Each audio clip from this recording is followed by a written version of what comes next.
Selamat pagi saudara-saudara, sebelum kita memulai membaca Alkitab, mari kita berdoa. Terima kasih Bapa, kami bersyukur pagi ini bisa bangun dengan tubuh yang sehat tanpa kurang apapun. Sebelum kami melakukan aktivitas hari ini, kami rindu untuk membaca Alkitab Tuhan, untuk melandasi hidup kami dengan kebenaran-Mu. Oleh sebab itu kami semakin hari semakin berkenan di hadapan-Mu Tuhan. Urapilah setiap kami Tuhan, di dalam nama Tuhan Yesus. Haleluya. Amin. Lalu orang-orang Kiryat Yearim datang, mereka mengangkat tabut Tuhan itu dan membawanya ke dalam rumah Abinadab yang di atas bukit dan Eliezer anaknya. Mereka kuduskan untuk menjaga tabut Tuhan itu. Orang Filistin terpukul kalah dekat Mispa.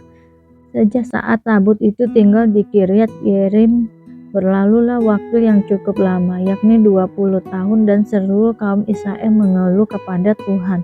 Lalu berkatalah Samuel kepada seluruh kaum Israel demikian, "Jika kamu berbalik kepada Tuhan dengan segenap hati, maka jauhkanlah para Allah asing dan para Asitoret dari tengah-tengahmu, dan tunjukkan hatimu kepada Tuhan dan beribadahlah hanya kepadanya, maka ia akan melepaskan kamu dari tangan orang Filistin." Kemudian orang-orang Israel menjauhkan para Baal dan para Asitoret dan beribadah hanya kepada Tuhan. Lalu berkatalah Samuel, "Kumpulkanlah segenap orang Israel ke Mispa, maka aku akan berdoa untuk kamu kepada Tuhan." Setelah berkumpul di Mispa, mereka menimba air dan mencurahkannya di hadapan Tuhan. Mereka juga berpuasa pada hari itu dan berkata di sana, "Kami telah berdosa kepada Tuhan." Dan Samuel menghakimi orang Israel di Mispa. Ketika didengar orang Filistin bahwa orang Israel telah berkumpul di Mispa, majulah raja-raja kota orang Filistin mendatangi orang Israel. Serta didengar orang Israel demikian, maka ketakutanlah mereka terhadap orang Filistin. Lalu kata orang Israel kepada Samuel, "Janganlah berhenti berseru bagi kami kepada Tuhan Allah kita, supaya ia menyelamatkan kami dari tangan orang Filistin itu." Sesudah itu Samuel mengambil seekor anak domba yang menyusu, lalu mempersembahkan seluruhnya kepada Tuhan sebagai korban bakaran. Dan ketika Samuel berseru kepada Tuhan bagi orang Israel, maka Tuhan menjawab dia. Sedang Samuel mempersembahkan korban bakaran itu, majulah orang Filistin berperang melawan orang Israel. Tetapi pada hari itu Tuhan menguntur dengan bunyi yang hebat ke atas orang Filistin dan mengacaukan mereka, sehingga mereka terpukul kalah oleh orang Israel. Keluarlah orang-orang Israel dari Mispa mengejar orang Filistin itu dan memukul mereka sekala sampai hilir Betkar. Kemudian Samuel mengambil sebuah batu dan mendirikannya antara Mispa dan Isana. Ia menamainya Eben Hazer, katanya, "Sampai di sini Tuhan menolong kita." Demikianlah orang Filistin itu ditundukkan dan tidak lagi memasuki daerah Israel. Tangan Tuhan melawan orang Filistin seumur hidup Samuel, dan kota-kota yang diambil orang Filistin daripada Israel kembali pula kepada Israel, mulai dari Ekron sampai Gat. Dan orang Israel merebut daerah sekitarnya dari tangan orang Filistin. Antara orang Israel dan orang Amori ada damai. Samuel sebagai hakim. Samuel memerintah sebagai hakim atas orang Israel seumur hidupnya. Dari tahun ke tahun ia berkeliling ke Betel, Gilgal, dan Mispa, dan memerintah atas orang Israel di segala tempat itu. Lalu ia kembali ke Rama, sebab di sanalah rumahnya, dan di sanalah ia memerintah atas orang Israel, dan di sana ia mendirikan mezbah bagi Tuhan. Orang Israel menghendaki seorang raja. Setelah Samuel menjadi tua, diangkatnyalah anak-anak laki-laki menjadi hakim atas orang Israel. Nama anaknya yang sulung ialah Yoel, dan nama anaknya yang kedua ialah Abia. Keduanya menjadi hakim di Besyeba. Tetapi anak-anaknya itu tidak hidup seperti ayahnya. Mereka mengejar laba, menerima suap, dan memutarbalikkan keadilan. Sebab itu berkumpullah semua tua-tua Israel, mereka datang kepada Samuel di Rama dan berkata kepadanya, "Engkau sudah tua dan anak-anakmu tidak hidup seperti engkau, maka angkatlah sekarang seorang raja atas kami untuk memerintah kami seperti pada segala bangsa-bangsa lain." Waktu mereka berkata, "Berikanlah kepada kami seorang raja untuk memerintah kami." Perkataan itu mengesalkan Samuel, maka berdoalah Samuel kepada Tuhan. Tuhan berfirman kepada Samuel, "Dengarkanlah perkataan bangsa itu dalam segala hal yang dikatakan mereka kepadamu. Sebab bukan engkau yang mereka tolak, tetapi akulah yang mereka tolak, supaya jangan aku menjadi raja atas mereka.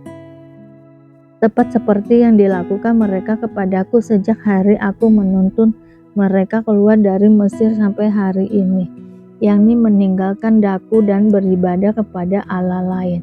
Demikianlah juga dilakukan mereka kepadamu. Oleh sebab itu dengarkanlah permintaan mereka. Hanya peringatkanlah mereka dengan sungguh-sungguh dan beritahukanlah kepada mereka apa yang menjadi hak raja yang akan memerintah mereka." Dan Samuel menyampaikan segala firman Tuhan kepada bangsa itu yang meminta seorang raja kepadanya. Katanya, "Inilah yang menjadi hak raja yang akan memerintah kamu itu. Anak-anakmu laki-laki dan akan diambilnya dan dipekerjakannya pada keretanya dan pada keduanya dan pada kudanya, dan mereka akan berlari di tempat keretanya. Ia akan menjadikan mereka kepala pasukan 1.000 dan kepala pasukan 50. Mereka akan membajak ladangnya dan mengerjakan penuaian baginya. Senjata-senjatanya dan perkakas keretanya akan dibuat mereka. Anak-anakmu perempuan akan diambilnya sebagai juru campur rempah-rempah, juru masak dan juru makanan. Selanjutnya dari ladangmu, kebun anggurmu dan kebun jaitunmu akan diambilnya yang paling baik dan akan diberikannya kepada pegawai-pegawainya. Dari gandummu dan hasil kebun anggurmu akan diambilnya 1/10 dan akan diberikannya kepada pegawai-pegawai istananya dan kepada pegawai-pegawainya yang lain. Budak-budakmu laki-laki dan budak-budakmu perempuan, ternakmu yang terbaik dan keledai-keledaimu akan diambilnya dan dipakainya untuk pekerjaannya. Dari kambing dombamu akan diambilnya 1/10 dan kamu sendiri akan menjadi budaknya. Pada waktu itu kamu akan berteriak karena rajamu yang kamu pilih itu, tetapi Tuhan tidak akan menjawab kamu pada waktu itu." Tetapi bangsa itu menolak mendengarkan perkataan Samuel dan mereka berkata, "Tidak, harus ada raja atas kami. Maka kami pun akan sama seperti segala bangsa-bangsa lain. Raja kami akan menghakimi kami dan memimpin kami dalam perang." Samuel mendengar segala perkataan bangsa itu dan menyampaikannya kepada Tuhan. Tuhan berfirman kepada Samuel, "Dengarkanlah permintaan mereka dan angkatlah seorang raja bagi mereka." Kemudian berkatalah Samuel kepada orang-orang Israel itu, "Pergilah masing-masing ke kotanya." Saul diurapi menjadi raja. Ada seorang dari daerah Benyamin namanya Kis bin Abil bin Zeror bin Bekorat bin Aviva, seorang suku Benyamin, seorang yang berada. Orang ini ada anaknya laki-laki namanya Saul, seorang muda yang elok rupanya. Tidak ada seorang pun dari antara orang Israel yang lebih elok daripadanya. Dari bahu ke atas ia lebih tinggi daripada setiap orang sebangsanya. Kis ayah Saul itu kehilangan keledai-keledainya betinanya. Sebab itu berkatalah Kis kepada Saul anaknya, "Ambillah salah seorang bujang, bersiaplah dan pergi mencari keledai-keledai itu." Lalu mereka berjalan melalui pegunungan Efraim, juga mereka berjalan melalui tanah Salisa, tetapi tidak menemuinya. Kemudian mereka berjalan melalui tanah Sahalim, tetapi keledai-keledai itu tidak ada. Kemudian mereka berjalan melalui tanah Benyamin, tetapi tidak menemuinya. Ketika mereka sampai ke tanah Juk, berkatalah Saul kepada bujangnya yang bersama-sama dengan dia, "Mari kita pulang, nanti ayahku tidak lagi memikirkan keledai-keledai itu." tetapi khawatir mengenai kita. Tetapi orang ini berkata kepadanya, "Tunggu, di kota ini ada seorang abdi Allah, seorang yang terhormat, segala yang dikatakannya pasti terjadi. Marilah kita pergi ke sana sekarang juga. Mungkin ia dapat memberitahukan kepada kita tentang perjalanan yang kita tempuh ini."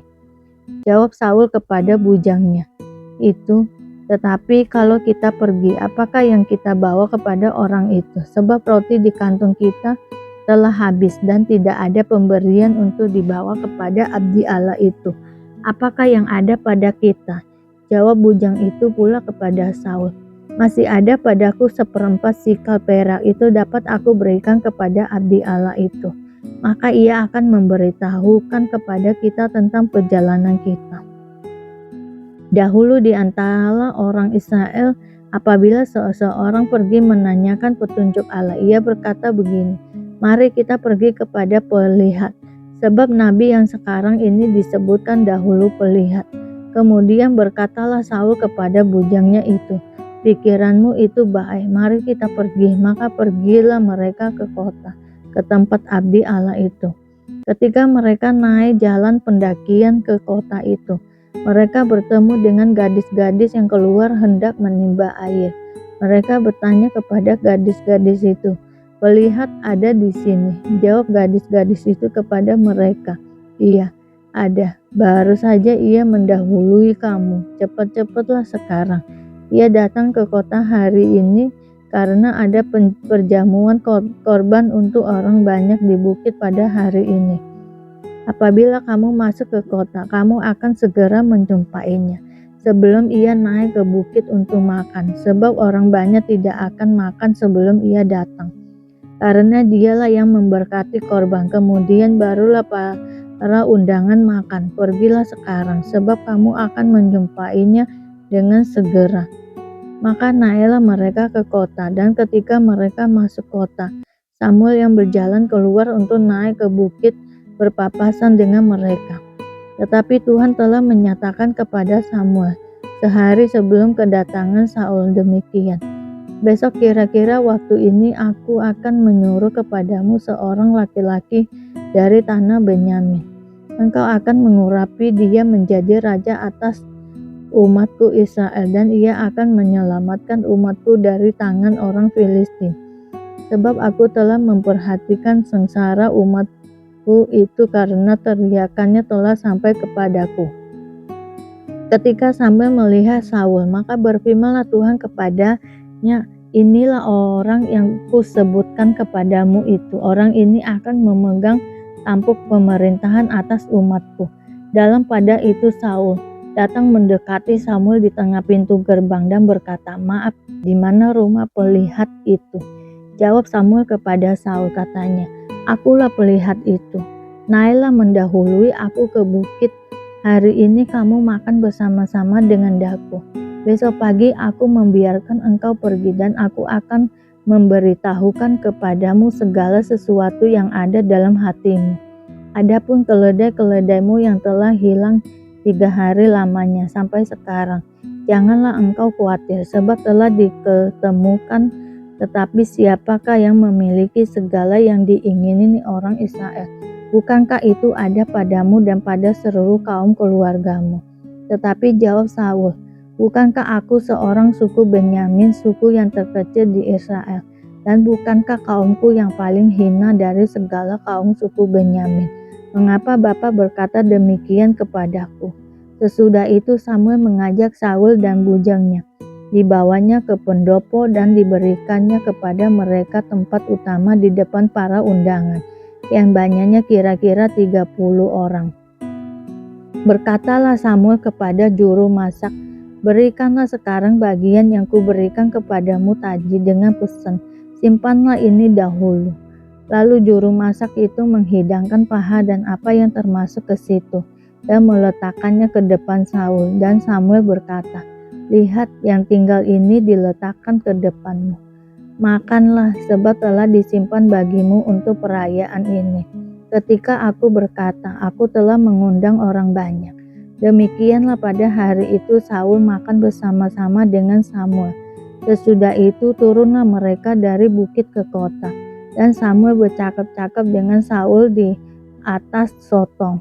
Mereka bangun pagi-pagi, dan ketika fajar menyising, Samuel memanggil Saul yang ada di atas soto itu, katanya, "Bangunlah, aku akan mengantarkan engkau." Lalu Saul bangun dan mereka keduanya pergi keluar, yakni ia dan Samuel. Ketika mereka turun sampai ke ujung kota, berkatalah Samuel kepada Saul, "Katakanlah kepada bujang itu, supaya ia pergi mendahului kita. Tetapi berhentilah engkau sebentar, maka aku akan memberitahukan kepadamu firman Allah." Perumpamaan tentang hakim yang tak benar. Yesus mengatakan suatu perumpamaan kepada mereka untuk menegaskan bahwa mereka harus selalu berdoa dengan tidak jemu-jemu. Katanya, dalam sebuah kota ada seorang hakim yang tidak takut akan Allah dan tidak menghormati seorang pun. Dan di kota itu ada seorang janda yang selalu datang kepada hakim itu dan berkata, "Belalah hakku terhadap lawanku."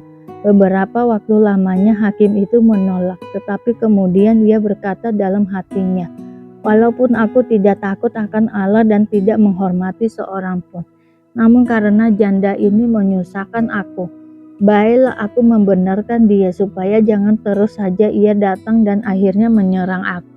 Kata Tuhan, "Camkanlah apa yang dikatakan hakim yang lalim itu. Tidakkah Allah akan membenarkan orang-orang pilihannya yang siang malam berseru kepadanya? Dan adakah ia mengulur-ulur waktu sebelum menolong mereka?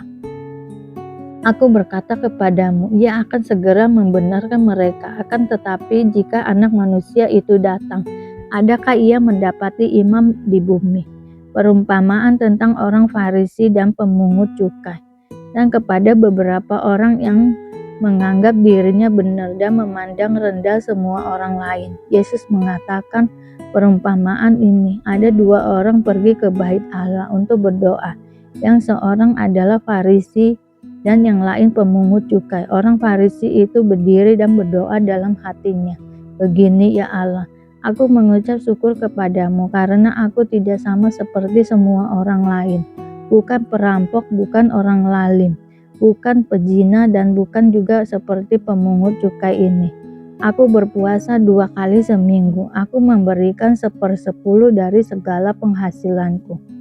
Tetapi pemungut cukai itu berdiri jauh-jauh. Bahkan ia tidak berani menengadah ke langit, melainkan ia memukul diri dan berkata, "Ya Allah, kasihanilah aku orang berdosa ini." Aku berkata kepadamu, orang ini pulang ke rumahnya sebagai orang yang dibenarkan Allah dan orang lain itu tidak. Sebab barang siapa meninggikan diri, ia akan direndahkan. Dan barang siapa merendahkan diri, ia akan ditinggikan. Yesus memberkati anak-anak. Maka datanglah orang-orang membawa anak-anaknya yang kecil kepada Yesus, supaya ia menjabah mereka. Melihat itu murid-muridnya memarahi orang-orang itu. Tetapi Yesus memanggil mereka dan berkata, "Biarkanlah anak-anak itu datang kepadaku, dan jangan kamu menghalang-halangi mereka. Sebab orang-orang yang seperti itulah yang empunya kerajaan Allah. Aku berkata kepadamu, sesungguhnya barang siapa tidak menyambut kerajaan Allah seperti seorang anak kecil, ia tidak akan masuk ke dalamnya." Orang kaya sukar masuk kerajaan Allah. Ada seorang pemimpin bertanya kepada Yesus, katanya, "Guru yang baik, apa yang harus aku perbuat untuk memperoleh hidup yang kekal?" Jawab Yesus, "Mengapa kau katakan aku baik? Tak seorang pun yang baik selain daripada Allah saja. Engkau tentu mengetahui segala perintah Allah, jangan berzina, jangan membunuh, jangan mencuri, jangan mengucapkan saksi dusta, hormatilah ayahmu dan ibumu."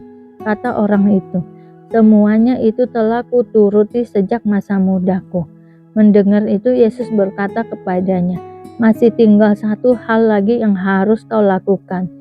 Juallah segala yang kau miliki dan bagi-bagikanlah itu kepada orang-orang miskin. Maka engkau akan beroleh harta di sorga. Kemudian datanglah kemari dan ikutlah aku." Ketika orang itu mendengar perkataan itu, ia menjadi amat sedih sebab ia sangat kaya. Terima kasih Bapa untuk hari ini, sehingga kami dapat membaca Alkitab-Mu Tuhan. Mari doa Bapa kami. Bapa kami yang di surga, dikuduskanlah nama-Mu, datanglah kerajaan-Mu, jadilah kehendak-Mu di bumi seperti di surga. Berikanlah kami pada hari ini makanan kami yang secukupnya, dan ampunilah kami akan kesalahan kami, seperti kami juga mengampuni orang yang bersalah kepada kami. Dan janganlah membawa kami ke dalam pencobaan, tetapi lepaskanlah kami daripada yang jahat, karena Engkaulah yang mempunyai kerajaan dan kuasa dan kemuliaan sampai selama-lamanya. Terima kasih Bapa. Kami selalu bersyukur atas apapun Tuhan berikan hidup kami. Engkau tidak pernah meninggalkan kami ya Bapa. Hidup kami akan senantiasa berkecukupan di dalam-Mu. Di dalam nama Tuhan Yesus kami berdoa dan mengucap syukur. Amin, amin, amin. Tuhan Yesus memberkati.